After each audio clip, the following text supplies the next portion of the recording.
Hey nerds, welcome back to the letter. We're gonna continue on with Ash. He just went over to Zachary's house with his blah blah blah. Hey guys, welcome back to the letter. We're still on Ash's story. We're gonna continue on how they just went to Zachary's house with Isabella.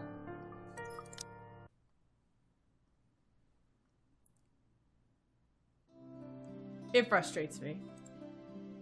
I can see why Inspector Abigail and Rebecca sometimes tell me that I have a temper, though I always tell the latter that it isn't as bad as the fiery streaks.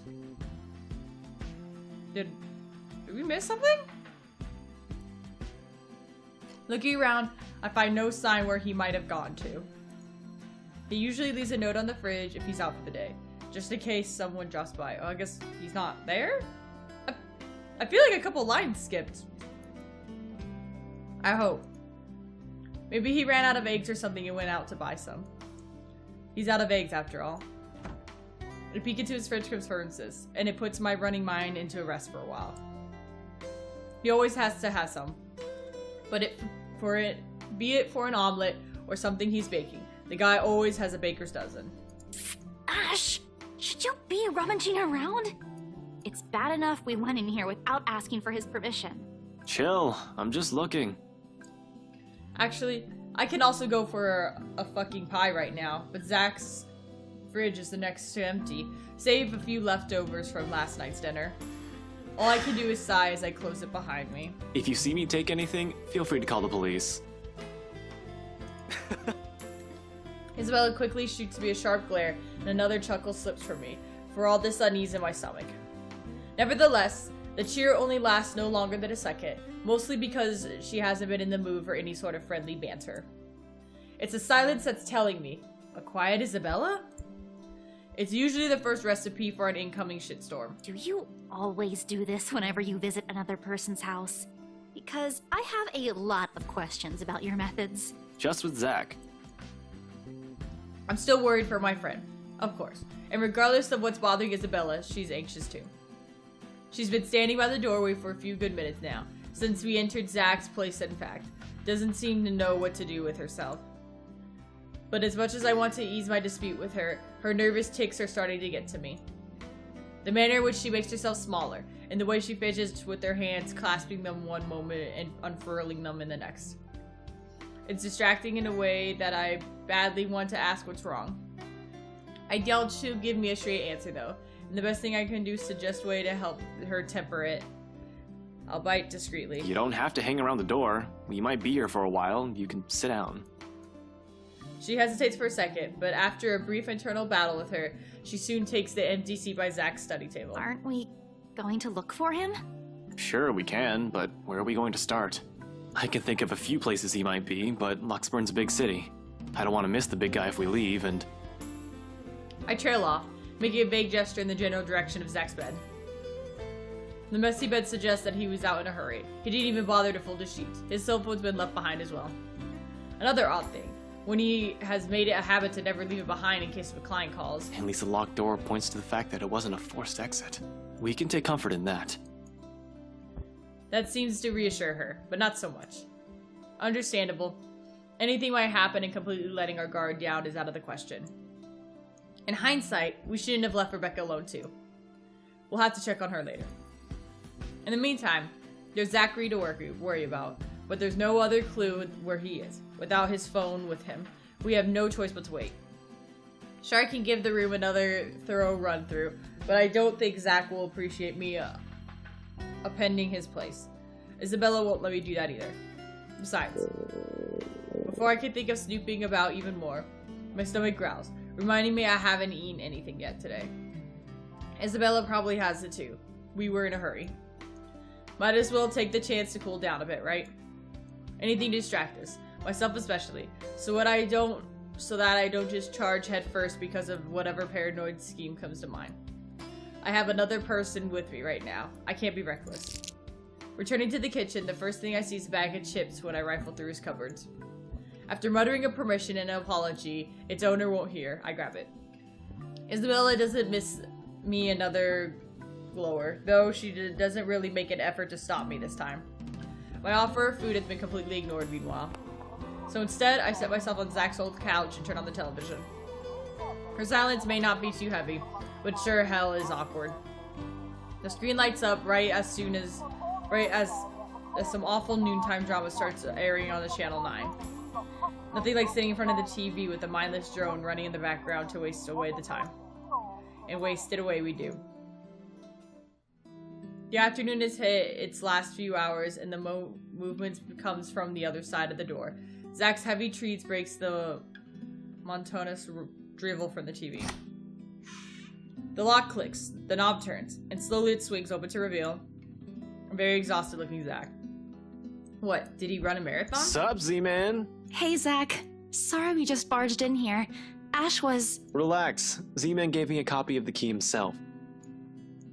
Light as my tone mate might arrive, his arrival eases with the restless edge in me. Who knows what I would have done if something bad had happened to one of my friends. Hearing his exasperation response is a relief too. If another minute had gone by without him showing up, I might resort into unconventional methods. Thankfully, it doesn't have to come to that. Only after you broke the 13th one? I can't keep replacing them every time you think it'd be a good idea to break into my apartment. And stop calling me Z-Man! I didn't break anything this time. Ash, just because I gave you a key doesn't mean you can just stroll in here whenever you want to. And hey, is that my... It's scary how the friendly banter and easy smile come naturally. I do it, even without thinking, and that speaks volumes about how uncomfortable I am around him. That's nice, isn't it? What makes me afraid of it, however, is the idea that the time might have come where I just do things on autopilot around him, without even meaning to, offend him in some way. The friendship we might have might be closer in the most I've shared with others, but there are boundaries that can't cross without the other's permission. Zach's been respectful of that, so far. Neither asking about my parents or what happened to them. Me? I'll bet he'll say not so much. It's also this easy banter that makes me wish we could just stay like this. No worries, no problems. Just potato chips and the debate on the whether or not I deserve them. But as usual, something always cuts the moment like short, be it another, more important business, or sudden, unintentional shift in the mood. Of course he eats all of it. You know, I was saving that for the weekend. Did you at least share some with Bella? Don't worry about it. I'm good, Zach. Really? But it's free food, you know? What was that you usually say? You don't say no to free food? What happened? No, I'm just not hungry. Her tone forces me to do a double take. Needless to say, despite not noticing the strange the way Isabella's acting, Zach doesn't push it.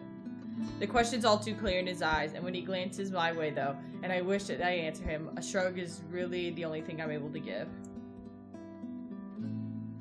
During the entire ride here, Isabella's been unforthcoming as well. What am I supposed to do? I can't just force her to speak, can I? She's not a criminal to be interrogated. She's a friend. For Pete's sake, I am 101% she'll snap at me if I pursue her. It's a good thing Zach has a better handle on the situation than I, and soon enough he changes the subject. Where it leads to isn't necessarily a better topic, however. Aye. But if you want something, just say so. I've got a fully restocked pantry right here at your disposal. Still not a 5-star level thing, but for an empty stomach, it'd do. Just say the word. Thanks, Zach. Maybe next time. Food is not really what we came here for. Ash, he's the one who... She trails off, stumbling into her uncertain silence again, before glancing my way. There's a plea in there, for me to take the front of this. Because despite wanting to hear Zach's answers herself, Isabella's uneasy vibe still reverberates throughout the room. Palatable, however, wordless she stays. Where do we start? The mansion, the strange things we've been seeing, the letter?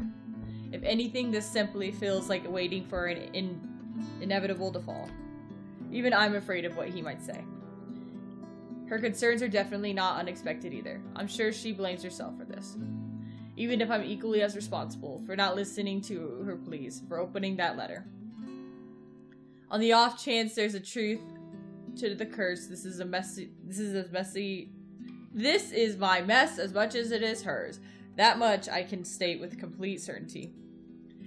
If it'll be enough to lessen her worries, I'm no longer sure. I can't believe I'm considering a deeper look into the whole thing in the first place, but here I am. No, you're right. There really are some odd things going on here lately. How is everything with you lately, Zach? Hold on, Ash. Both of you. Did I just hear you say that? Is this why Isabella's here? Has something happened? Calm down, we're just here to check on things. So, did you meet Andrew about the photos? What photographs? Unlike when he brought up the subject of the photos with me, he doesn't hesitate when Isabella asks for it. Zach hastily fishes them out of the nearby drawer and hands it to her without delay. I can almost see it in him. A second hindsight kicks in, and the realization that she would have been better listener than I. Makes sense, when all I've been doing until this morning is to call out a Halloween prank. She goes through each print in silence, her shoulders growing stiffer by the second until she's gone rigid and pale. But it is the telling glance that exchanged afterwards that speaks volumes of the things running inside their minds. What did Andrew say about them? It could be one, but there's no guarantee it's a supernatural thing. It doesn't always happen. So, that's a dead end right there. Now that I think about it, bothering that guy for this feels pretty silly now. But with the dreams lately... That's all? Did he say anything about the damn letter at all? Did you ask him even? As expected, Zach starts to look at me like I've grown a second head. Yeah, I will too. If there's ever a universe where I'm standing in front of myself, give me a piece of my mind. I insist the rumors surrounding the mansion are nothing but tales. Whatever happened to Isabella, whatever's happening lately, likely has logic. More grounded explanation. Because yes, I am skeptic. Even as a child, I've never believed in ghost stories. The lucky charms and mystical objects from my mother have often been stored away or given a paltry gifts to those who appreciate them more. Yeah, that's really everything. The letter kind of slipped my mind. The photos were more important at that time. There was some stuff about the local horror stories, though. Talked about the curses, and he was really fascinated with the story about a wraith asking for a sacrifice to move on. Kinda nasty if you ask me, but it does make sense if you simply go along with it. I'm not sure how this will help in the grand scheme of things. Why are you asking about this anyway? Rose's death isn't just a coincidence, Zach.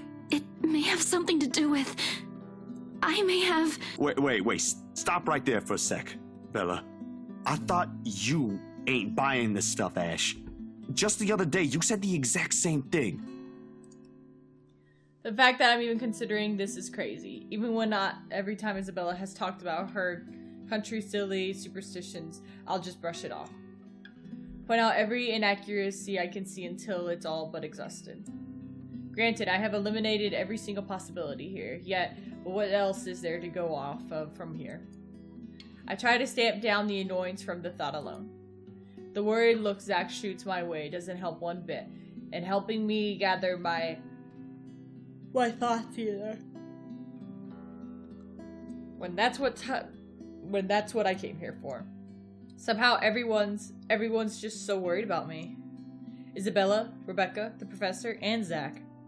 It's not like I'm pulling this out of my ass. I still don't, but even Rebecca, out of all people, claims there's something. Whatever this is, someone has got to look into it. Everything about this screams shady. And along with Isabella's warning. What's occurring around Zach? What's happening around Luxbourne since Isabella has found the letter? Have you two seen the news this morning? Zach's pulled expression is enough answer. Of course he hasn't. Another night, another nightmare. The guy most likely went out as soon as he got out of bed. To shake the images off. The memories had never really left him. Isabella, though. I haven't, actually. Mama called, and I was busy. Those words can easily mean anything. From another good news to one not quite pleasant. The latter, most probably, considering the bleak mood she's been carrying since this morning. The question is, how bad exactly is it this time? Did her Kuya, her older brother, end up in jail again? She had to bail him out numerous times in the past. Though all that did is just piss her off every time. Not sap every ounce of her cheer out of her. Or is it that the other brother, the younger one who's insisting he quit school so she could come home? That was 2 years ago. As far as I know, she's already sorted that one out. It couldn't have been her father, right? With the mansion sale, she earned enough to cover every bill for a while. It should. So what is it then? But No problem. It should be in the afternoon news as well. whatever her troubles are right now, I doubt it's something meant for casual discussion. Else she would have mentioned it sooner. Tucking my curiosity for later, I take the remote and begin cycling through the channels. A distraction. Not a good one, I admit, but better than leaving her wallow in her dark mood. Eventually I find one to recap of this morning's reports. And there it is.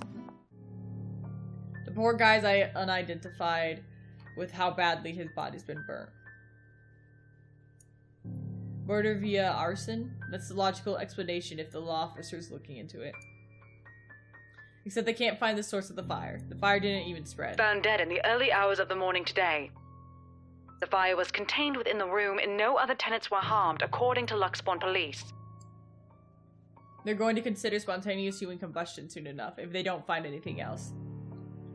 But what's important for everyone is to note that is the state of the room. Help me. Repeatedly scrawled around the place. A similar writing was found in another victim's room from last week's incident. Both were employees of Briar Realty Corporation. LBN has reached out to the... Like what happened to Cooper. Hell, I wonder how many other deaths I've missed. How many crime scenes have ended up in a similar state while I've been looking into the right. The LPD's already thinking it's a serial killer at this point. How long until they consult of the London Metropolitan, I'm not sure. The Anselm Butcher has always been an enigma, even to people of the city. On for a few years, then in the next, one body after another is found. Merely handling the case has apparently driven the chief inspector insane years ago. He never did find out who committed those murders. Maybe now, this time. This is because of that thing, isn't it? I did this somehow. They all come out a whisper, her voice, her words, but each syllable lingers in the air, heavy with her guilt. All lay bare in that moment of weakness. In the thick tension of the room, they strike harsher than anything that we've said. She had just to understand, she has to know, that she isn't the only one on this. No one has asked her to take this upon herself. Rebecca won't. Zach won't. I sure as hell won't. It ain't too late. We could still fix this. There's 3 of us here. 4 if you count Rebecca. No, she's staying away from this. I don't want to involve her in this any more than I already have. Both of you as well. I already said it. That's completely out of the question. Stop asking. Encouragement aside, this whole fucking mess, and we're in a blind. The only way to make it worse is if we start running around like a bunch of headless chickens. But I have to concrete plan now. Aside from those writings, there's another thing linking most, if not all, of those victims. The latter. I'll have to look deeper into it, of course. However, this little detail have been bothering me after the second publicized death. Most of the victims are employees of the same company before their untimely deaths. Briar Realty Corporation. Inconsistently, when one looks at the grand scheme of things, but maybe, just maybe, I'll be able to find something there. Maybe Isabel's right. Maybe she has a point in suggesting we dig deeper in the BRC itself. Maybe we are looking at it the wrong way.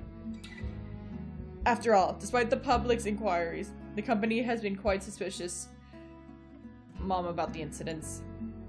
No matter where one looks at it, everything has been screaming fishy, not just with the fast sale of the mansion. This entire time, I've been ignoring it and treating it as a separate matter, but what if... I don't mention all this to Zach, of course. My suspicions are mine for the moment. The details are something he doesn't even know until I have something to show. It's enough that he's aware. I have an idea in my mind. For his part, Zach doesn't push it, and nothing but heavy silence leads my departure hours later. Though from the looks of it, he has a plan of his own too. This despite my insistence for him to stay put. Zach always means well, but I still worry less if he does not move about without my knowledge. There's so many unknown variables to play here already. Hell, I'm still apprehensive about letting Isabella tag along, though. She insisted, and I know, despite myself, that she can help get what I need faster than rashly snooping around alone.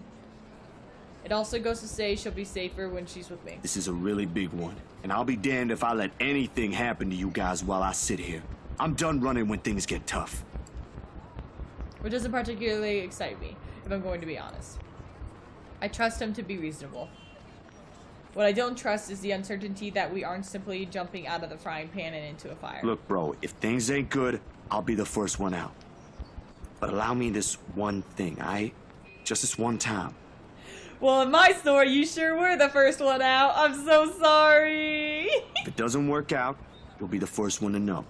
You can laugh then, or berate me all you want. But please don't ask me to step aside like I'm incapable of doing anything to help. Anyway, what can I do? Short of cuffing him, which will present problems of its own, leave him terribly vulnerable, it's not like I can keep him leashed. He's an adult, a man of his own.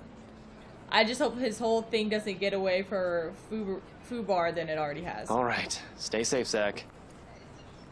I want to say more than that, but I don't want to state the obvious. Zach's not an idiot. I know he means more. He knows not to run into recklessly. A lot more than I do. He knows to keep himself in line of communication open. Always ready to call for help when he needs it. And he knows not to get it over his head.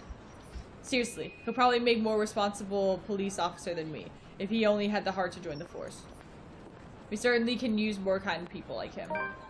Though as far as that thought is, I push all of it into the back of my mind, as I step out of the pavement to join Isabella in my car. Tonight, I stay distracted. Except for a few half-hearted attempts to get a kind of reaction out of Isabella. The drive to BRC is quiet, awkward affair. More so, the hour-long wait for Nightfall's adjacent car park. Even with only two of us, without any suspicion bystander loitering the vicinity, the place is rife with tense energy. Only a matter of minutes now. Nevertheless, the ticking seconds do not take away from the edge, and for the 5th time since we've arrived, I reach out the fiddle with my radio. Adjusting and turning the knobs, with no purpose, it's a real nervous quirk I've developed and never bothered to correct during stakeouts. With the lack of friendly conversation to distract, I've nothing else to keep on my mind occupied. What else is there for me to do? The person I can usually count on for casual, out of the blue chart, refused the attempts at starting one of the remains stubbornly taciturn. Ash, out with it! If you have something to say. The way she quickly falters into silence after, in spite of the tone she takes. Though, it makes me doubt if she really means everything she tells me right now. She hasn't even glanced my way since our wait has started. Having second thoughts? You can still back out if you want. We're just going to my office. Why should I? Dunno? You can get in trouble, maybe. This isn't exactly legal. Scope BRC out. See if the real estate company has any more information that might be of help. That's the plan. There still might be a logical explanation, a human element, behind this. Or is it a curse? Nothing's for certain at this point. The only way to find out is to investigate. Things about Cooper. Things about the other agents assigned to the Ermengarde mansion. According to Isabella, it's the last property the victim has worked on. Sure, I could also check this station for a full report. See if I might find something new or if someone else has caught anything that slipped my notice. That's the easy, semi-legal way, but I don't want to bump into Chief right now. The guy is at the precinct and will definitely throw me out as soon as he sees me on his door orders. Someone else has properly filed it under Luke Wright's case too, a further inspection. I'm not the one working on it, after all, and those are off limits to me now. Yeah, no matter what authority I hold, I have to break it into my own precinct, if I want to do so much as take a peek at anything. Not that my plan right now is any better, I'm just breaking into a different place, more or less, with a civilian to boot. The latter still doesn't sit well with me, it never will, especially if this might put her in a very tricky position afterwards. She's been very careful when it comes to her work, almost a model employee as people would say. Wonder why she's throwing the caution into the wind now. I'm not an employee here. I'm not supposed to be looking for any confidential stuff. Only people like you are privy to. If you mentioned earlier that this is your plan, I might have had enough time to think about it. I already promised to help if you need access to those files. I didn't think you'd want to see them this soon and in this way. Besides, the same goes for you, right? You were taken off your case. Won't you get in trouble with your boss? Honestly, it's a toss-up between breaking into her office or into the Wrights mansion. News of BRC downsizing and the rumors that they might be going under isn't exactly restricted info. Even someone of Isabella's position with their company's aware of it. If that's the case, I'll have easier time getting in here first. After all, why would someone want to break into a realty company? Been here many times anyway, for a few casual visits when I wanted to bug Scaredy Cat. Over the years, I've more or less grown familiar with their security setup and how badly staffed their personnel is. Plus, it's an old building. Means their access protocols are old, if not outdated. Still, I can do this on my own, you know. Really? And how are you even planning to get into our office without an access card? Please explain. Well, I was going to pry open the card reader and use a gecko. You're a hopeless case. I really want to know why no one has locked you up yet. Yet you're helping me with this. Willingly. I don't think that'll sit well with the Philippine embassy either. Chances are you'll probably get deported the minute they find out. Low blow, I know. But dissuading her is worth a shot while she can still turn back. It's not like I don't have any means to get into the place unnoticed. With or without her help, I have a way. At least I have a reason to be snooping about. My badge and rank can speak for me in case things go south. You? For a past second, it seems to work. A hint of panic and hesitation flashes across her features when she looks at me, searching eyes. Then unexpectedly, it dissolves. Not behind the fear I'm anticipating, but underneath the telltale gleam of steel and iron. I'm not sure what she's exactly or what she's hoping to find in a short while holding my gaze. All of it merely goes unspoken, and no longer than a minute later, she simply averts her attention back to the window, training it once again at some point outside. Isabella, please, now's not the time. It's too late for that, Ash. Give it a rest. An appeal, spoken in a voice too harsh coming from her. Perhaps unintentional. Perhaps one already too exhausted for everything going on lately. It's hard not to concede when she takes that one tone, and soon, despite myself, I sigh. Tucking away every concern I've been lugging around in favor of trusting her on this. According to her, the same confidence she has implicitly given me all this time. Alright, okay, if that's what you want. And don't worry. I didn't mean what I said earlier. I won't let anything happen to you. Her lips briefly turn into a smile, though none of the cheer it meant expression reaches her eyes. Just get this over with, okay? Everyone should be out of the office by now. A fleeting exchange, but somehow the uncertainty in her posture makes me wonder if she's intended it as some kind of comforting gesture. For mere her, she deprives me of opening to find out. Immediately, without saying another word, she exits the car while I'm left scrambling, chasing after her. She's already at the side entrance, a hand raised on the card reader beside it and another poised to push the door open when I catch up to her. Whatever doubt there has been on her face a while ago, it's gone. Concealed, hidden neatly away, during the short walk between the building and the entrance of the car park. Seeing her like this, it makes me easier to believe my words are unfounded, that things might go smoothly this time. Except nothing ever does. The short of the stepping into the building lobby, a different voice blasts from the nearby intercom, gruff, still rough with sleep. A man likely in his late 40s to early 50s speaks from the other line, possibly the guard currently assigned to the night shift. And where do you think you kids are going? It's late. Most offices in this building have already closed up shop for the weekend. He seems friendly enough, though one can't really tell from the voice alone. He might be where he's sore for all I know. Him an unconcerned face and aloof air won't hurt, until I figured out how to wiggle us out of this situation. Just come back on Monday if you have important business. But for the way Isabella's face brightens up, it looks though as getting there won't be too much of a task. She appears familiar with him. He probably has been working here for a few months already. I'll give it about 4 to 6 months max. Otherwise, he would have recognized Isabella or me at first glance. I haven't shown my face here since I've been assigned to the firm case years ago. In first place, none of their security officers have ever lasted a year in service. The longest was around 7.5. I'll give this guy another that before he gets fired or finds a better paying job. For the moment, his too friendly attitude is almost a gift. Hey, Seb! Oh, look who we have here. Been a few days since I last saw that ponytail in here, Santiago? Close enough. Wait, don't tell me yet. I'll get it right this time. Sanchez! You were closer the first time. Drat. I swear it is on the tip of my tongue. I just need a hint to remember. I take it back. This user's not going to last past this month. He can't even remember a regular employee's name. Alrighty, I'm sure of it this time. Centillon? Still a ways off, Seb. Isabella, we don't have all night. I know, just let me handle this. Sorry, Seb. Some other time. I just need to get a few things from my cubicle. Important work stuff, you know? Is it okay if we drop upstairs for a sec? Oh, absolutely. No, go right ahead. As long as you have your access card with you, we're good. Not sure if I'm allowed to let your boyfriend in, though. Aww. Who, me? My what? Your boyfriend. The guy with you. Isn't he? It's a fair observation if I do say so myself. Needless to say, the silence that descends is both uncomfortable and terribly awkward. Although the latter is probably coming mostly from me, because in the second Isabella laughs. Light, uninhibited, and full of mirth.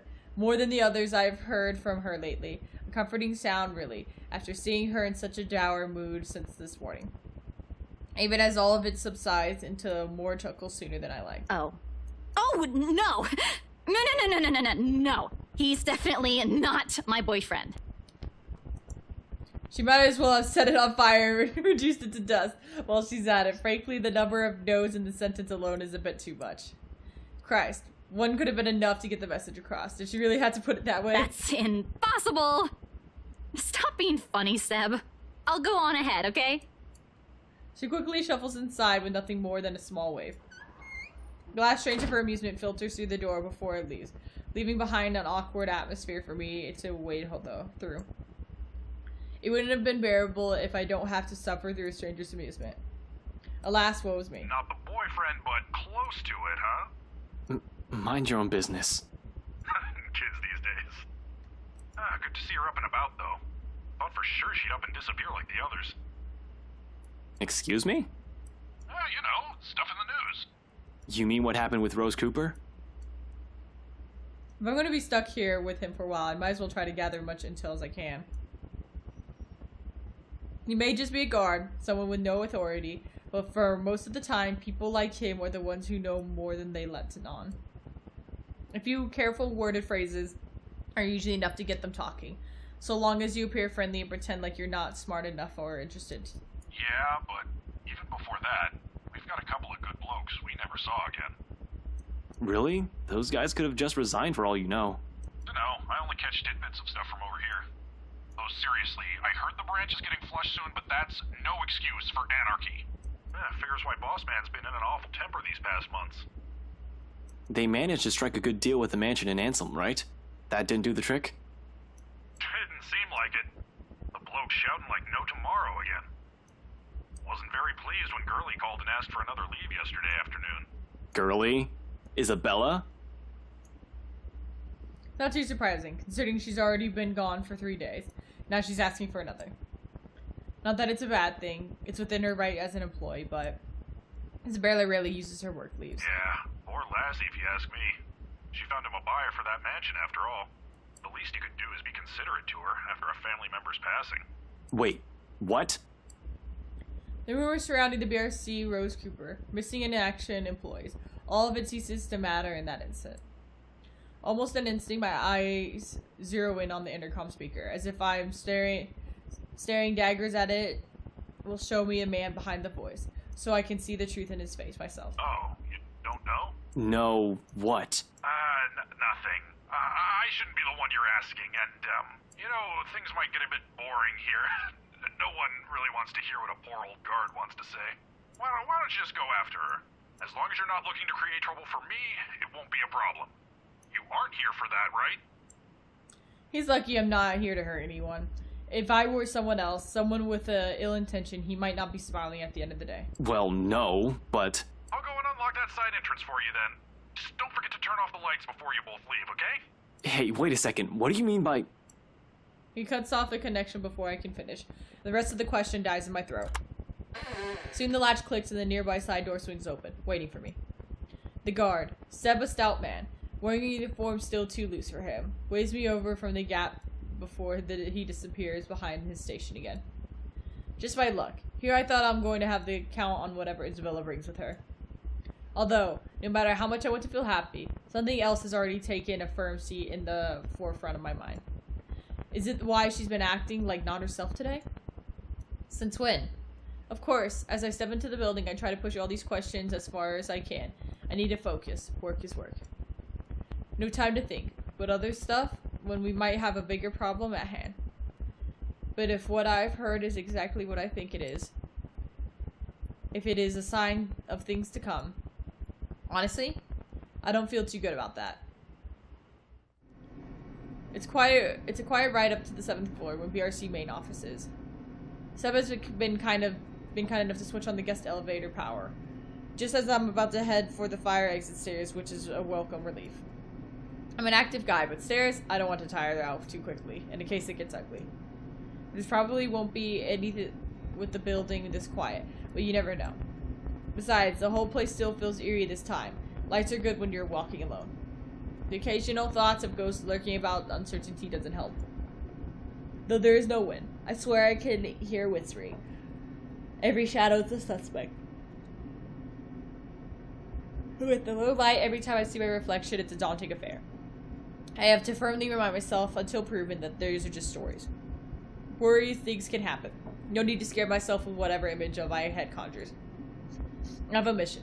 Going about it calmly as I can means fewer mistakes. Oh, I sure am fucking gutsy, especially with what I'm doing. I'm breaking a lot of laws here. I'm also putting Isabella in a lot of risk. Best things that can come out of this is that Isabella's right. The whole fiasco does point to a curse, and I'm to make sure nobody dies in the damn thing. Worst case scenario? 1. Someone finds out Isabella's involvement in this and her boss fires her. 2. I find evidence that will implicate BRC or Luke Wright in a crime, and my meddling, if I'm not careful enough to hide or track, makes an admission inadmissible in court. Or is it the other way around? Both certainly don't sound better than the other, though right now that later seems very enticing to wish for. In the first place, this whole deal with Curse is crazy. I'll be honest, I strongly prefer losing my job or facing the rights over some spirit or ghost, whatever it is my friends have claimed they've seen. At least if there will be a problem with the foremost, I can always work around it. Isabella can also find a better job. BRC never did pay her properly, despite her efforts. Fighting for a phantom? How does one even do that? Do guns even work with them? Probably not. I'm crazy just going here, but what choice do I have? I can't just say, oh hey chief, you know about these strange incidents lately? It's probably a curse or a ghost, something like that. Yeah, not going to happen. This whole thing has been already spiraled out of our hands. This is a simple damage control working with what I have and can still do. Get to the bottom of this to see how I can fix this whole mess. If I do it without anybody knowing, without leaving a trail, all the better. Good thing that's what I'm good at. What I'm not and would probably will not grow better at is finding proper words when this such calls for it. There's a reason why people never ask me to deliver bad news, whether it's an accident or informing spouses or their deceased loved ones. Unless, of course, the situation really dire or no other officer is up to the task, but those times are few and far in between. Regardless, it's an unspoken rule, even among my friends. Ashton Frey and terribly blunt mouths should have kept from giving those kinds of talks. I agree. More often than not, I have never liked doing so. Anyways, it's always better to leave a horrible sinking feeling in my stomach. Something I'll likely drown out with a few drinks at the pub, and I hate drinking. However, seeing a small form beyond those glass doors, it's difficult not to try. Though her face is turned to elsewhere, her eyes forced solely on the papers littering on the table in front of her, an entirely different weight lying on her shoulders. Heavier burden with a grief lesser person would likely cave from. But Isabella never wanted to yield. She's stubborn to fault like that. So she pushes through because it's the only thing she knows. It's the only thing in her life back home has taught her. All these years in the 5 she's been with us, the pain of being away from her family is something she's never failed to carry with a smile. People have never been seen beyond those grins, and the cheer will never know. Now she's attempting to act like as if everything's normal. Rebecca probably is not aware of this. I get it. We have other problems at hand. I've done the same thing plenty of times after all. Yet, it's all in her eyes when she glances up as I give a door a few light raps. She wastes no time in leaving her work and opening it for me, though a look of confusion understandably passes across the features when she takes in my presence. Seb let you in? The rough edge in her voice rings a whole different tune in my ears, now that I'm aware why, but knowing it in a different form is hearing it straight from her. I can't simply bring it up. It's never a topic suited for a casual conversation, inappropriate among other things. I doubt she'll want to talk about it with me. If she hasn't told Zach or Rebecca, I'm willing to bet she hasn't told anyone yet. As much as I want to help her, though, with this, there's a distinct between us I'll never be able to get across. Admittedly, I wouldn't be there if it wasn't for me. Perhaps if I'd been more honest years ago, less of a coward, I might have been able to. Figures I can't do that for someone I keep telling myself I care deeply about. What can I say? I'm a very charming person. To a rock, maybe. Despite myself and the circumstances we're in, a soft chuckle manages to slip. This is the closest thing we can get to, I suppose. The light banter, the fleeting glances are something that longs about silence. It's enough for me it is, because even without words, there's comfort in them. With her, it's easy. Must be a pretty cool rock then. Ugh, get over yourself. Hey now, I deserve some slack here. Today's supposed to be my day off, and yet here I am helping you out. Helping? By standing at the door? Well, you're not exactly letting me in. Despite what she says, she moves to block me when I try to enter. Doesn't seem to have any plans of allowing me inside of their office either, unless I'm forcing my way through. Not that I'll do it with her.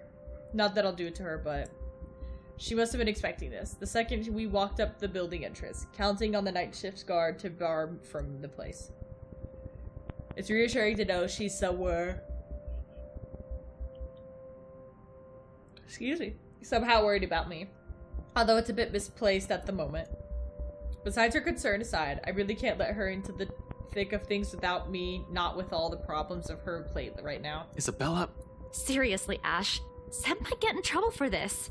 You might get in even bigger trouble with your boss. And you're not? We've already talked about this back at Zach's. It's out of the question. At least do it for Seb, please. He's a really nice guy. With the way things are going here, he's... On that, I agree with her. Seb is not such a bad fellow, from the short talk we had. Might be a little careless with his job and talk too much, but he means well. I hate to see a guy like that leave here with a bad record, in case something goes wrong.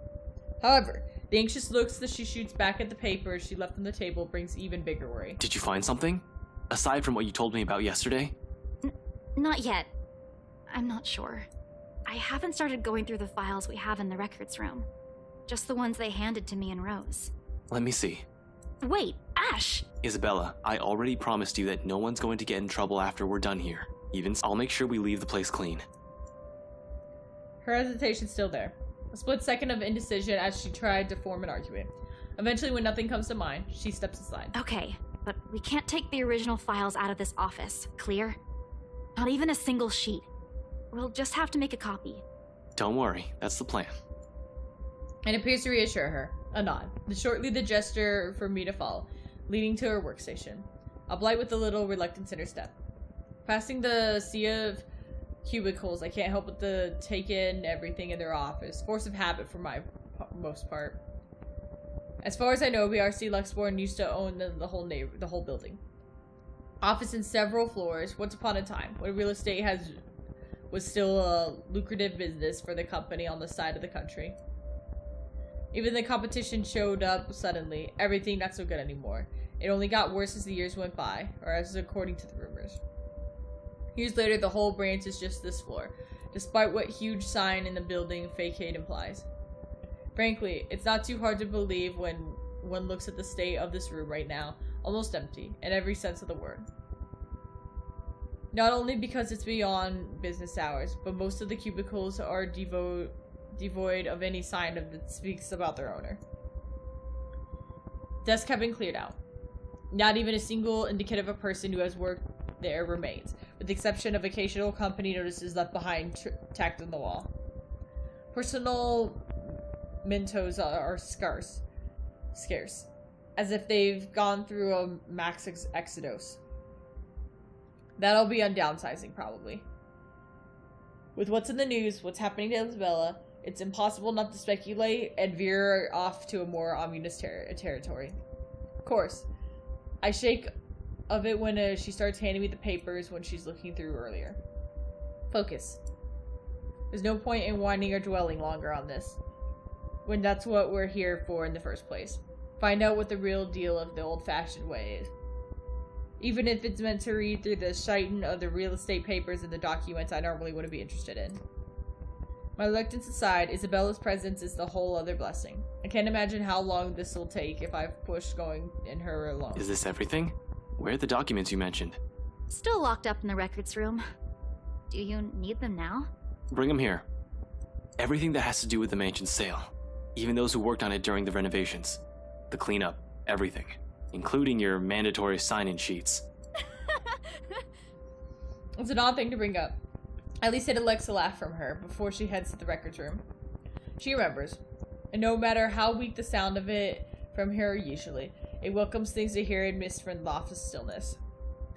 Takes the edge off of it. Only for a little while. Reminds me of when Isabella I know is still there, in spite of the load she's visibly carrying. She returns minutes later with a thick stack of folders and binders. For the next half an hour, we work in complete silence while we dig through the property files compiled in the folder. It's not an easy task considering how thick the whole thing is, but there's two of us. In fact, Isabella does most of the work. Sorting, separating the contacts, the employee list, and stuff we don't need into the neat pile. Just the correspondence of the contrast for the restoration alone makes up the stack of papers that are an inch thick. Third-party service provides hired for the masonry, radiators, woodworking, plasterwork, slate roofing, and a whole bunch of other things well documented. Hell, every single contractor working in the project is individually listed, even if they're just there to do the plumbing. It's a high profile and high cost to stay alright. But with the scope comes the loopholes. Means plenty of room to hide something in, if there's something fishy going on. All I have to do is read through it. I find a pattern that will refute my suspicions. And it doesn't take long. Upon closer glance, despite the original owners shouldering the renovate cost, it'll be surprising that I've managed to break even from the Rigard mansion. What with the additional expense for the open house, the commission for their agents, and the other overhead fees. At one point, the negotiations to get it, listed under BRC's name, almost broke down to some disagreement about the listing price. The owners wanted to get rid of it as quickly as possible while keeping it worth at the profitable levels. BRC was interested on a high amount, double what appraisers suggested. This, plus the idea that their branch is closing. It wouldn't be too far-fetched to think that the BRC Luxborn really is in the red, and the sale of the mansion could easily have been a desperate move to keep the branch afloat. No wonder the final sale happened as fast as it did. Did you know about this? No. They took it off our hands after I submitted the final documents for the sale. I didn't even know until I read this. I'm not sure if Rose did. I've only been given the key to the records room after she... Anyway, my point is, they've kept all the files from me. Rose was the one who compiled everything from our side. And even then, she was probably not aware of this. There's only so much they let us know. After that, they just told us to wait for our commission, and that the legal team would handle the rest. The rumors are true, huh? Seems so. Sheesh. This place is just unlucky. Going bankrupt while the rest of the crap is happening. But this isn't what we're looking for. What we need to know is who. The people aside from Isabella and Cooper involved in this business with the mansion. And the how they are now. We can't do much with these contractors. They won't be on the file as employees. Still, leave no stone unturned. Look at their names. See if anything jogs my memory. Get a copy of the said names so that we can look up their contact details. Check if anything comes from that. Aside from those, we shouldn't dwell on this. Although, even with 2 people working through the piles, the whole task still is quite a while. It's a quarter of an hour later when we put down the papers with a sigh and move on to the clients. After every person with every important detail we may need have been noted down. The clients next, upon Isabella's instance, for that, the sign-in form from the open house comes in handy. It even gives me a laugh when I spy the fake name I wrote on the piece of paper. Why'd I even pick this name? It sounds so lame. What name? Nothing important. Just focus on those papers you have. We need to finish this soon, before Seb suspects anything. She snatches the paper from my fingers before the thought of hiding it occurs to me. Not that there's much of a secret in it. Isabella found me that afternoon anyway, though perhaps under the wrong assumption of why I'm there, but still. Ash Lee? I've been careless that day, tailing Luke Wright without confirming where they were off to. While the butler's terribly efficient in keeping the Wright's engagement from the public eye, there are other ways, if only I had given it time of my day. In retrospect, I've been too eager, too impatient to be done with this case, to find something that'll crack it after a year. Maybe a failure goes as far back as the open house. Not sure about the party last night. Yeah, well, I was pressed for time. Seriously? Ash Lee? Were you even trying? Oh, come on. You didn't even notice I was the one who wrote it down. Of course I wouldn't. Only an idiot would use his real name. It worked, though. Admit it. It's genius. Who would have thought, huh? She responds with a roll of her eyes, then drops the matter entirely by shoving the paper back into her hands. We lapse back to the respective tasks afterwards, wordlessly skimming through everything read, set aside, yet another one. It's almost methodical. And in the time we've been here, we both managed to work out a rhythm. There's not much time for friendly banter anyway. The clock is ticking down on us. I'm giving it another 30 minutes before Seb realizes we've been here far longer than what a simple I need to get my stuff from my cubicle requires. The more we prolong our stay here, the more difficult it will be to come up with an alibi. Of course, if he's sleeping on the job, it certainly works to our advantage too. No need to think of an excuse that could potentially branch off and awkward, but there will be time to worry about that later. Looking back at the sign-in sheet, I spot Luke Wright and Hannah Wright's listed up top. Not that I don't know about them already, of course, but scanning through the list of names, a name immediately comes to my attention. Madeline Williams. Something wrong? Huh? No, just that I remember this girl listed here. She frowns, moves her seat closer to take another read at the sheet. It's a long moment before she speaks up again, but from the way she's tense, she appears expecting the worst already. What about her? She was with me, in the group following Cooper, when we toured the upstairs part of the mansion, I mean. Rather loud one, especially when we took a peek into the attic. Kept talking about the ghost stories the whole tour. Then, do you think she's... She was reported missing 3 days after. There's a ruckus of the precinct the day her kin filed it. Threats were naturally given in the lack of progress days later. Desperate ones. Her family willing to shell out any cash they can just to find her. To no avail, unfortunately. Officer Benjamin has been in a bad mood ever since he has spoken with them. But what can he do? What can we do? He's tied. We're all tied. There's only so much we're able to do, with everything that has been shoved into our hands recently. She still hasn't been found. It's already been a week. Isabella makes no further comment aside from a nod. Inside, she merely sits back on her chair with a distant look in her eyes, her hands balling into a fist in her lap as she struggles with her frustration. Maybe it's anger. If she keeps at it, she might draw blood. But the moment doesn't last too long. Thankfully, soon grips and her fingers loosen her hands back on her lap. The expression on her, however, it's one I've seen too many times in the mirror. What does one say to a person's burden not by one's loss, but many, who carries it in her shoulders like a badge of shame? I've yet to find an answer to that myself. Until then, the only way is forward. Press on. See what I might lead us. And despite my own doubts of uncertainty in this, the curious glimpse of what looks like her face is enough reasonable reason for me. I can't just give up. There's too much stake to lose. With a renewed force, I continued, scanning each other's names of any sign of familiarity. I've overheard any of it in the news or from the reports coming in the precinct. On the third and last sheet, I saw another name. Beatrice Wilde, one I recall from the newspaper obituaries. Died for a heart attack. A letter the correspondence expressing condolence to their family confirms as much in her files, passing away at age 74 in her sleep. She's at that age. It certainly could have been a natural death. Right? Because if Isabella is to be believed, I like to believe so. But 3 more letters turn up and I rubbish through the stack. I'll leave nothing more than a foreboding feeling in me. They're all addressed to families of clients who have passed away in the past week. Regardless, these go into a pile of things worth not looking into after our visit here, along with William's info sheet.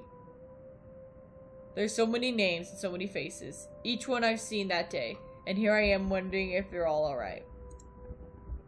It isn't a selfless thought that brings the question to mind. Rather, it's a logic that if more of them are still alive, the more people I can choose to question. Nothing concrete yet, but we're making progress, even though the whole half of it is a bunch of still unfound speculations. Once done with the sign-in sheet, I hastily stash it along with the growing pile that's left, and pull out as many of the other documents Isabella had already prepared for me. We're working through the employees list now, those who have been assigned to the mansion. Because if Isabella is to be believed, if what she's seen has happened to Rose Cooper is because of that letter. I need to know everyone who's possibly read it aside from the 3 of us. I also need to know to confirm they've been noticing strange things too. For all I know, these may have just been terrible coincidence, although the thought of that is starting to diminish as the pile begins to grow. 15 minutes later, the stack closes to my elbows, and had risen from 5 to 21 different dozers. Client and employee documents. People have either visited or the open house or worked on the property in the same capacity since the letter's discovery. Turns out, they have all been 2 more BRC employees who have directly handled the mansion aside from the Cooper and Isabella.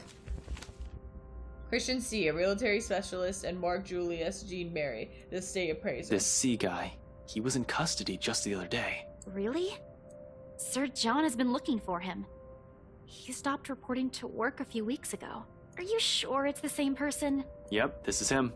Folks at the precinct said they went to his house after a noise complaint. They found him just acting all crazy. Had to take him in when he started getting violent. He kept screaming about a woman. Immediately she stiffens. I don't want to bring it up or imply a connection to Isabella's story, but it's exactly what happened. It was driving the guards mad, but he didn't last too long in there. A few hours in, and he just started bashing his own head against the wall, and, well, it was messy, to say the least. Oh no, we had no idea. Is he okay? HR just marked him as AWOL because none of their calls would get through. He's in the hospital right now. I heard they're putting him into a psychiatric ward as soon as he recovers. He's still a bit unstable. Jean Mary, on the other hand. His employee file marks his date of leaving and when his full payment had been given. Along with it, a letter to his family about the appraiser being found dead in the office. Communication is the hush-hush, and there's a mention of compensation if they don't talk about it in the media. The Inspector Abigail has often scolded me for not regularly reading the reports, but I try not to keep up to date as much as I can. When I do, I make sure I'm aware of the gist of what's going on in my city. This has never reached the police ears or helped the safety executives. Do you know about this guy? Executive. One glance at her says everything. They've hidden it from the media. They've kept it from the police. Not surprising this will be a secret for someone of Isabella's position in the company.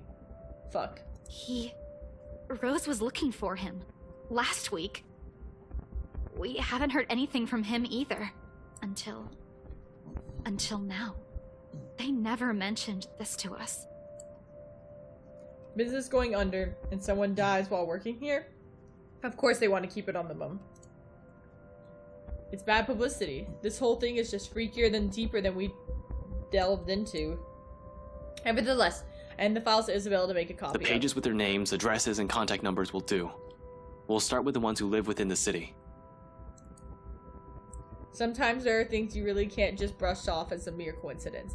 In my line of work, there are once a pattern of pops. It's only the right to be suspicious. Especially the thing with Sly. It hits too similar to the stuff my own friends had been telling me. All of this?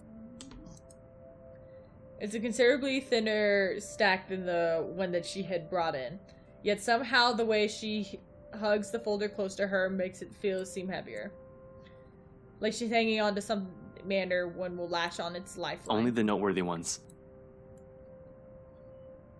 And the ones that might still be alive. Might. She doesn't need to know the little We tidbit. can't check the outside contractors, but the guys with the direct connection to BRC and the people who attended the open house should be enough.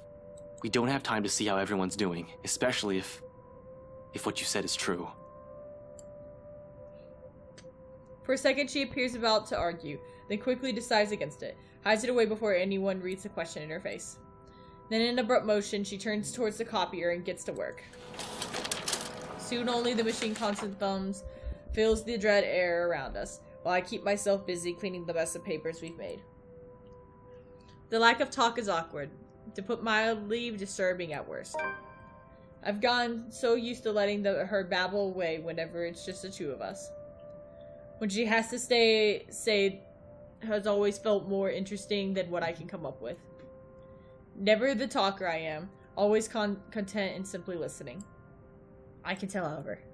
She wants to do something beyond digging through private records and photocopying personnel files. She wants to fix whatever mess it is herself. Whoops. But at the same time, she's learning how not to be impulsive or stubborn. Exactly as if I told her yesterday before agreeing to any of this. Or maybe these so-called changes have always been with her. Dire situations have always pushed people beyond their comfort with, after all. To do things they normally won't. To show a side of them they usually don't. To change. It's not simply I will ever blame her for. I understand in some odd way I've been in the same position before. Though seeing this happen in front of me only makes it difficult to find the proper things to say. In an atmosphere this tense and charged, while knowing what might be looming over us, this is what it is left for us to talk about. Certainly not the news. It's not as if the lack of effort of my part is just that. Well, not everything sounds as neatly as it does in my head once the words slip past my lips, blunt as they often are. And sometimes too much effort brings the opposite effect. It gets worse when you only realize all of this is in hindsight, right after your mouth has already ran ahead of its decently strung thought. You know, for a house your company seems to be in a hurry to sell, they still made quite a fortune out of it. Look at this. 1, 2, 3... Are you sure they're planning to give your entire share for this? This isn't a small amount, especially given the usual cut. And their accounting department isn't in the greatest shape either. Even if they don't, it's not like someone still needs it. Suddenly the sound of the copier cover slamming down echoes through the room, drowning out the rest of her voice, weak as it is. And there's the reason why people don't let me talk. A quiet once again descends throughout the whole room, through denser, compared to ones we've shared tonight. Behind me can still hear the movement, sharp and pierced while she feeds the original copies to the machine. Probably the last from the ones I've handed her. Then with one last beep, all of it stops. Her feet shuffle lightly against the floor. When she moves away, something creaks softly, probably the table, as she settles her weight against its side. But this time, an apology is already at the tip of my tongue. It never makes it out, though. Belle, Papa's gone, Ash. Oh. A quiet admission, every syllable spoken under her breath, almost like a secret she is never intended for anyone to hear. But in those few words, and those scant few seconds, everything between us shifts as gravity of each other sinks. Right then and there, something harsh and immovable rises between us. Death is something I'm familiar with. Almost 10 years in the police force, and it's impossible not to be aware of some capacity. But this is different than those. Dead bodies we examined in forensic. A far cry from the victims we found in the bad investigation. Those I can easily distance from myself from. No emotional attachment. No need for pretense. I can do the same thing, in fact. I've never met the man. I've only heard from Isabella. What he sounds like when he reprimands her. When he makes him tick. Or what his habits are. She has left them for me to imagine. And somehow I can still find myself gasping for things to tell her. Any words of comfort that'll dull the pain. Because even without looking at her, her grief feels palatable enough. Her pain is immeasurable weight hanging over us. So gently I offer.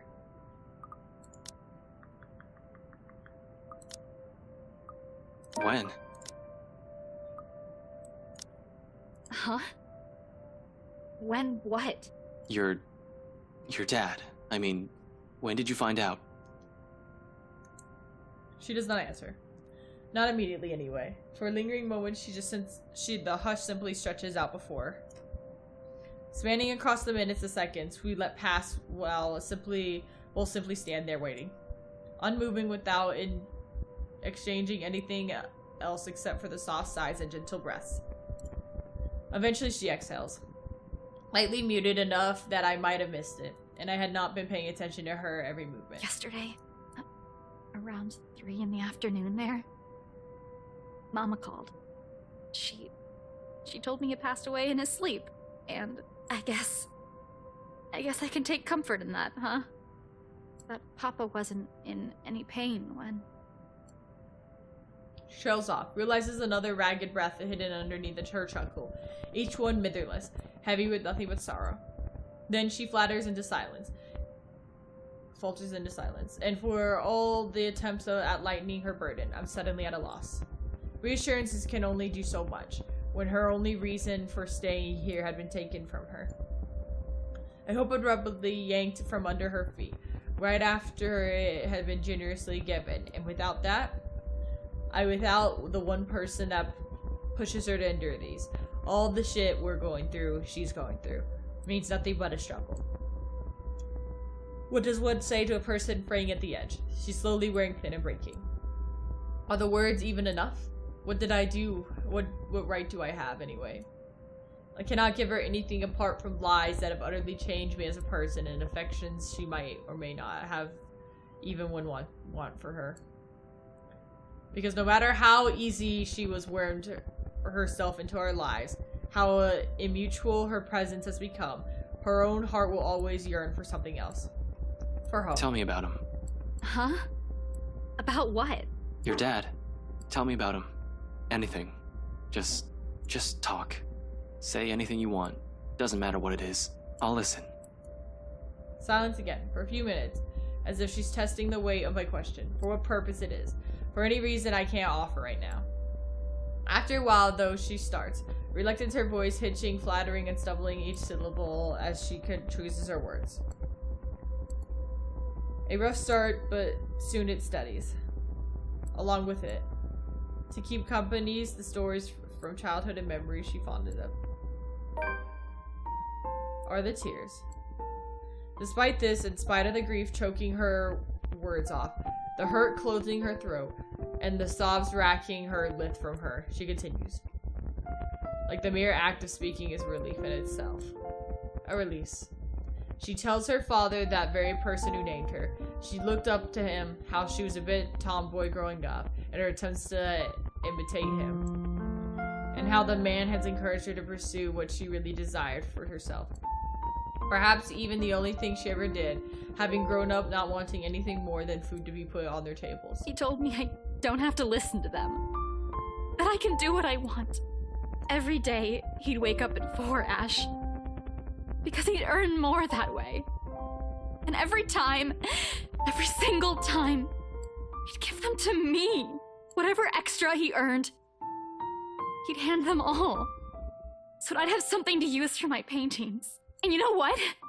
Back home, just a good tube of paint costs almost as much as what we spend for food the whole day. But he'd always set something aside. Told me he wanted to see my paintings in a museum one day. She pours all of it out.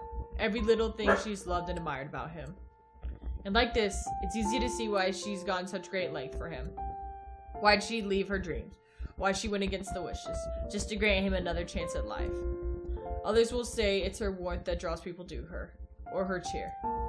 Neither are wrong, but neither is the whole truth to her either. Because those who have never bothered to look beyond the surface will never see it. See her. See someone earnest. Someone who has always meant well, a blight her undyingly stubbornness. This is how she loves. Warm, steadfast, and unflinching. You never meet people like her. Not in my line of work. Not with the kind of people I've had to deal with. Always with something to hide. Always with something to lie about. Eventually, when you run across too many of them, you change. You become like them. In many ways, for a lot of reasons, she's the kind of person I want to be and around with. He didn't want me to leave. Said, begged. I could finish my studies first. In the end, I couldn't even grant him that one request. I'm a terrible daughter, aren't I? You're not. Huh? You're not. I can't speak for your dad. I haven't even met the man. But I know you're not. Not entirely sure where I'm going with this. The remarks just came out. Now I'm stinging all these together as I go. But one thing is certain about all this. None of what I'm saying is a lie. The Isabella I know is a total klutz, but I've never seen anyone work as hard as she does. She's the type who wears her heart on her sleeve. Though it's not necessarily a bad thing. It's always in the right place. She's intimidated by a lot of stuff, but she knows how to appreciate the smallest things in life. Frankly, you've caused us no small amount of trouble since you barged into our lives. But when I'm with you, all of my worries seem trivial. My heart has already crept out of my face when it registers. The turn this whole thing is about to take. Before I blurt the rest of it out, declare feelings I'm not even ready to reveal to anyone, much less to her, a hand comes up to smother the rest of it. The embarrassment quickly takes resign, before I can completely clamp my mouth. And I'm pretty sure Zach and Becca think the same way. You have a nasty way of growing on people like that, and you know what? We got everything we needed in here.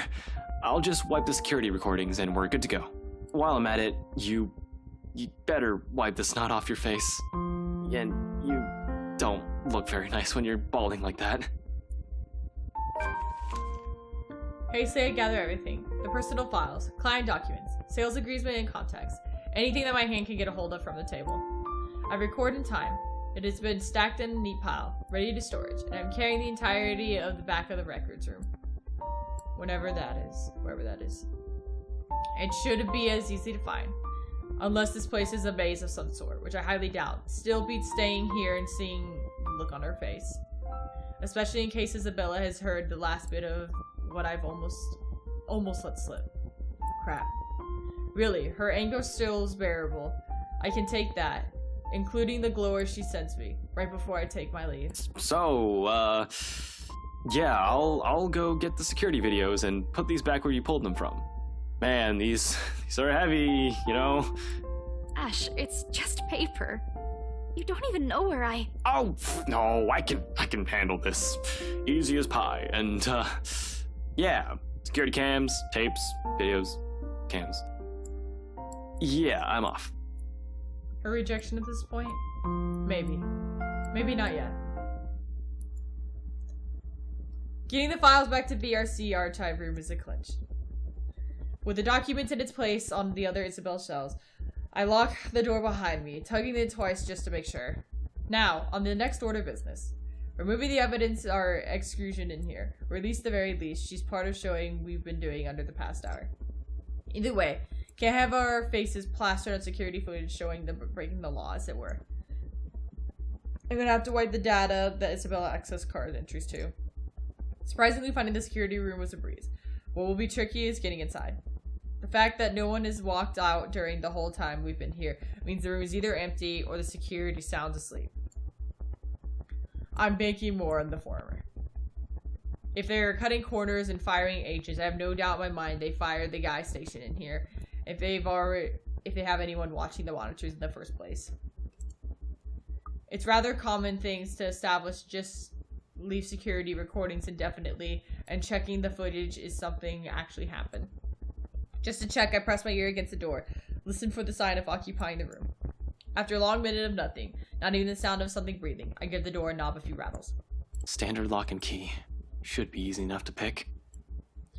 We have a lockpick set. For those are only to be used and necessary with search warrant, even then. It's a skill set rarely needed.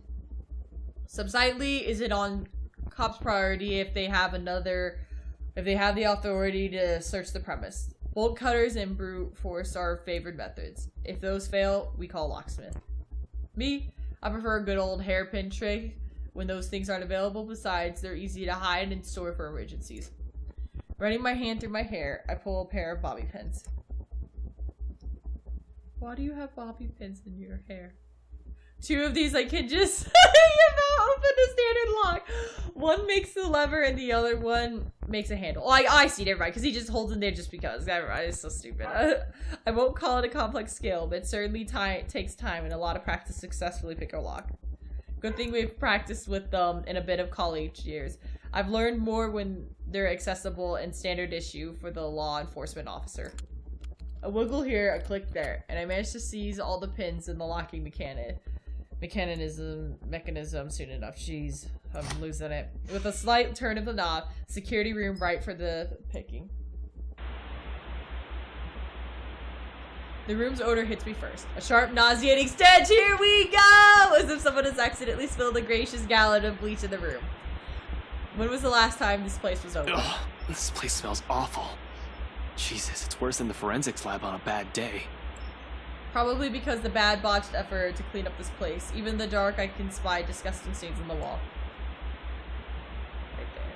I really don't have the time to try and decipher what they are, and I don't have time to play catch up right in the soda right now. But I have this strange gut feeling that the mess might belong to.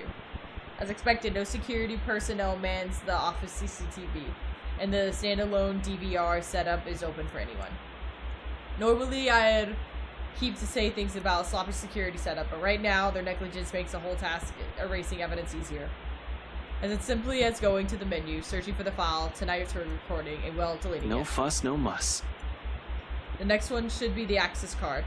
Hopefully getting into their computer won't be too much of a hassle. Everything has been smooth sailing.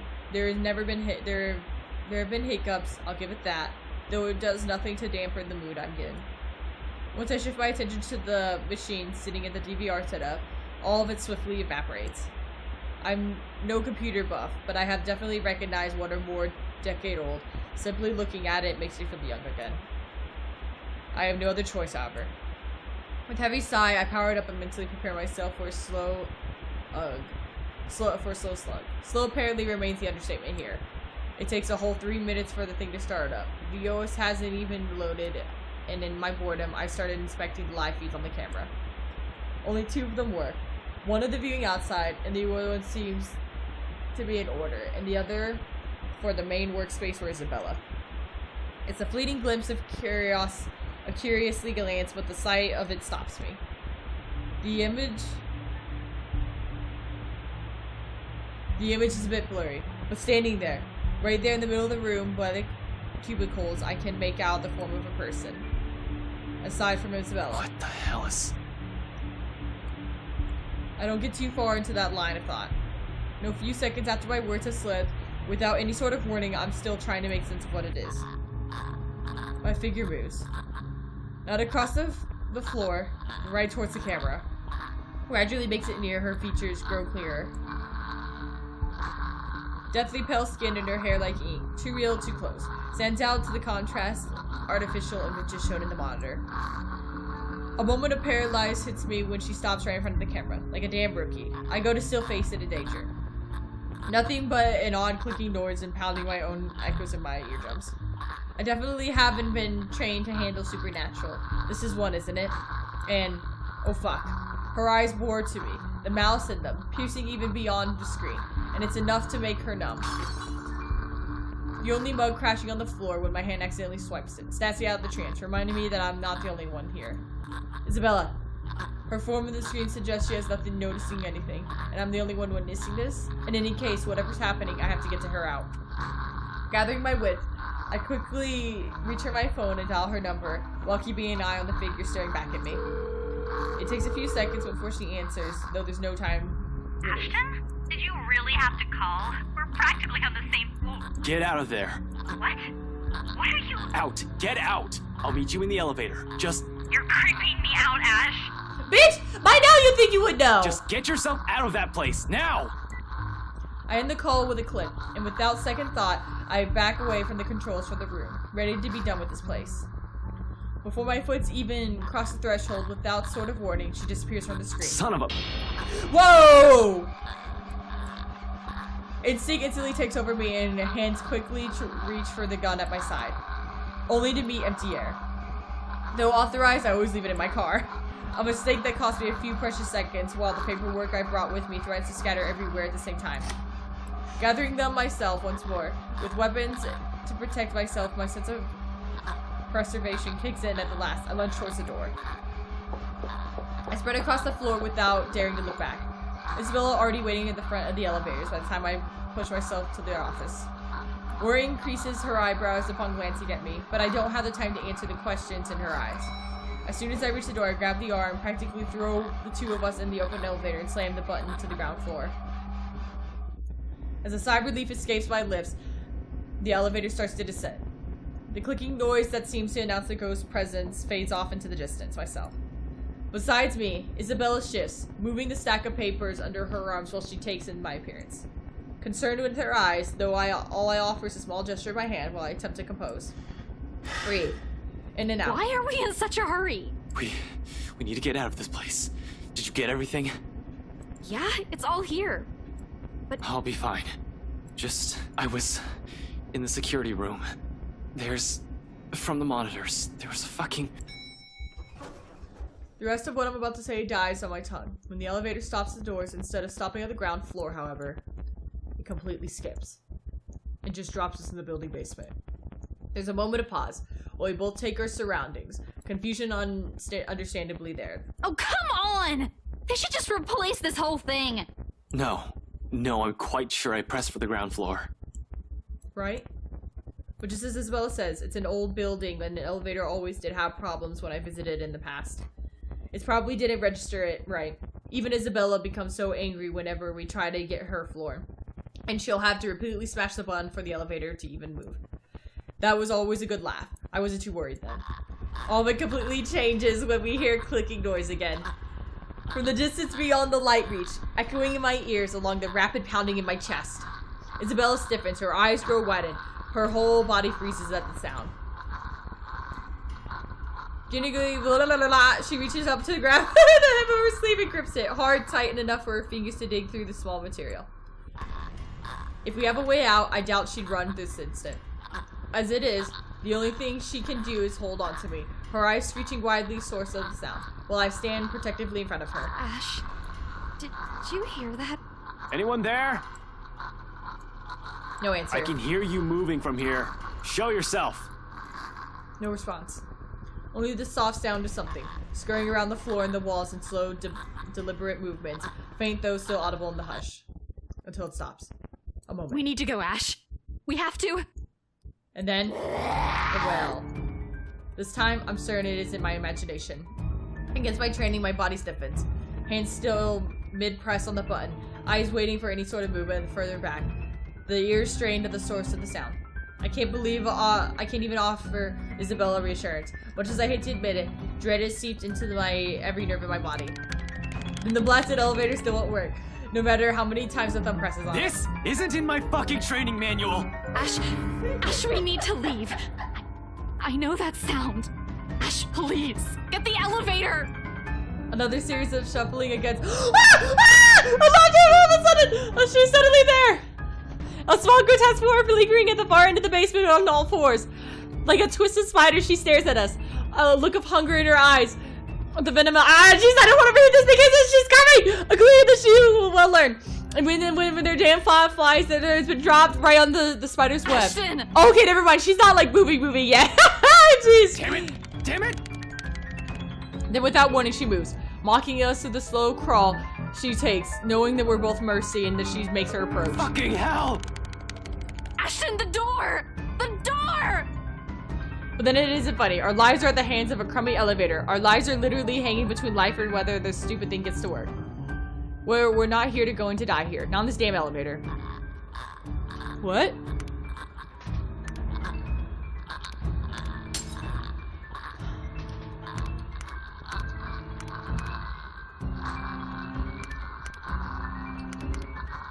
Oh no, no, no, no, no! Ah! Ah! I fucked that up!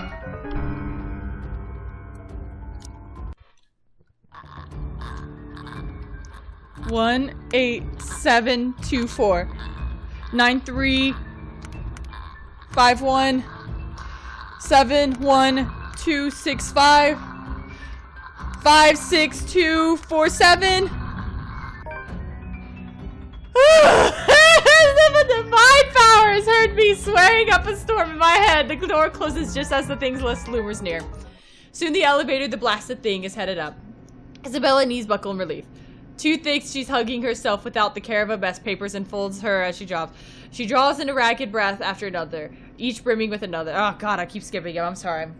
This is the most I've been tired my whole damn life. Not during a training when my superior first asked me to drop 100. Not even after a stakeout. But after smashing a fucking elevator button repeatedly. I slumped to the ground beside her, worn out. But I don't let myself feel relief again until I'm out of here. Isabella seems to be the same mind as she looks at me. Still finds myself sharing the shaky laugh with her. We're okay. We're fine. Right? Yeah, we're good.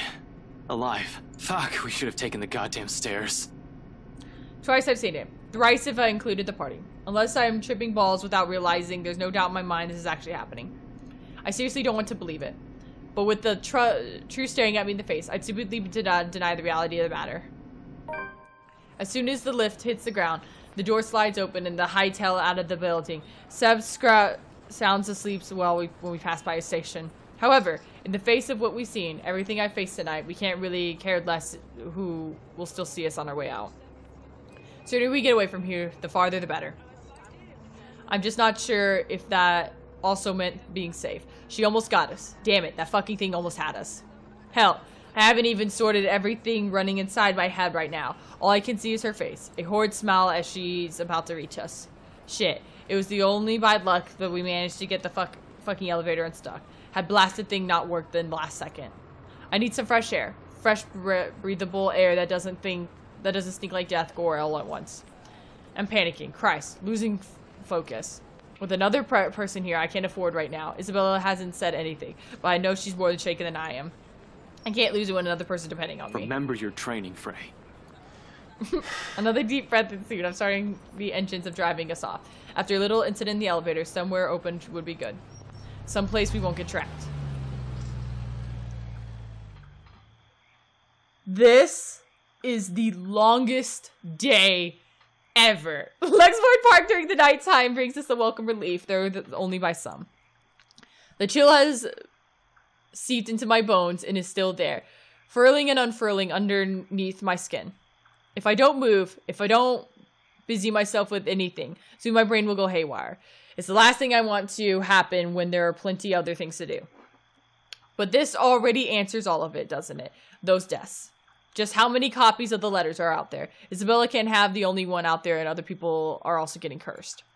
Could it be that the one she has shown us is just one of 5? Maybe even more? The whole pass this to 5 people business is ridiculous, but at the same point, is it still? All in all, we found 21 people who might have read the letter. 7 of 8 deceased. 8 if we count Cooper. And that's only with what we can find now. We now have no idea the contractors and specialties hired for outside companies are doing, if we are in any way affected. Now many more people are suffering. How many are missing? How many are dead? Can I even blame their rights for this anymore? If anything, they might be in danger as well. I don't think I can wish for a curse upon, no matter how big of a deal the douchebag Luke's rights are. There are also that woman. How do we get out of this mess? How do we get away from her? Shit, still so many things we need to look into. Yeah, all my body wants to do is pace. Treat the grounds and burn out whatever excess energy there is in me. Ashton, I'm getting dizzy. Will you sit down? It's the first time Isabella said anything. She has been sitting quietly out of the park benches since we dropped here. Better and less distracting than watching her nervous habits, I suppose. She certainly seems calm now. Too calm, in fact, for someone who just seemed to something terrible. But it's been more than a week for her already. People do get desensitized to things after some point, even someone like Isabella. Who knows what's going on inside her head, though? Inside mine, there are too many, and none of them would sit still. I'm not going crazy, am I? I saw that. I'm pretty sure I saw that. I didn't inhale anything weird. Just shit. Shit. Isabella, please tell me that wasn't... What I'm not expecting when I turned to her is mirth. Barely contained as she hugs her arms close to her body, she tried to keep a smile from breaking. You're laughing. Why are you laughing? Because I told you so, bitch! I'm not quite sure what she has seen on her face, when in the next second, laughter suddenly burst from her. I'm so sorry. It's just... No, she's not talking. It's just that you should have seen the look on your face back there. Cool! Guess I get to do their voices now.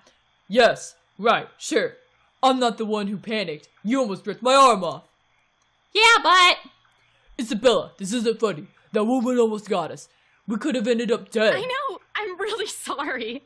Jesus. But this is just too precious to miss. You really lost your shit for a moment there.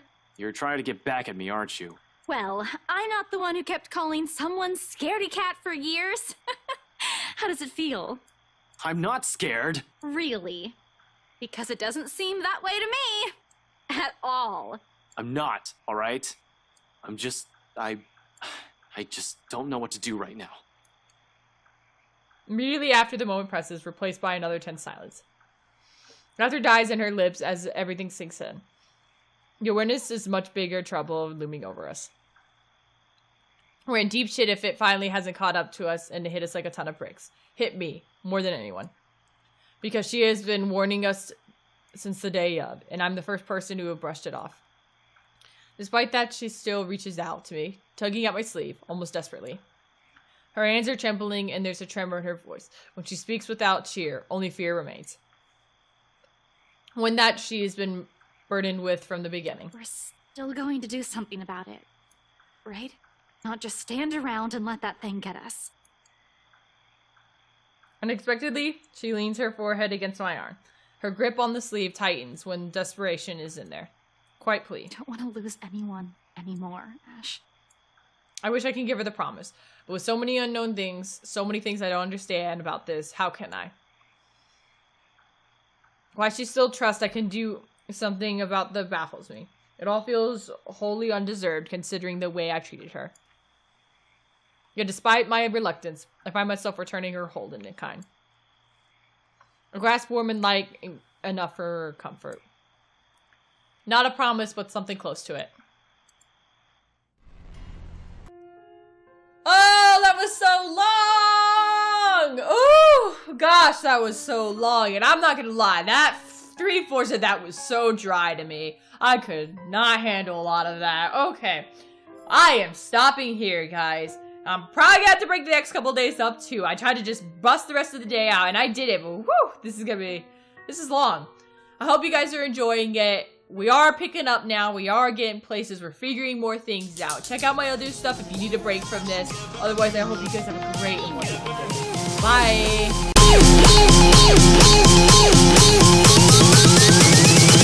Gotta get back.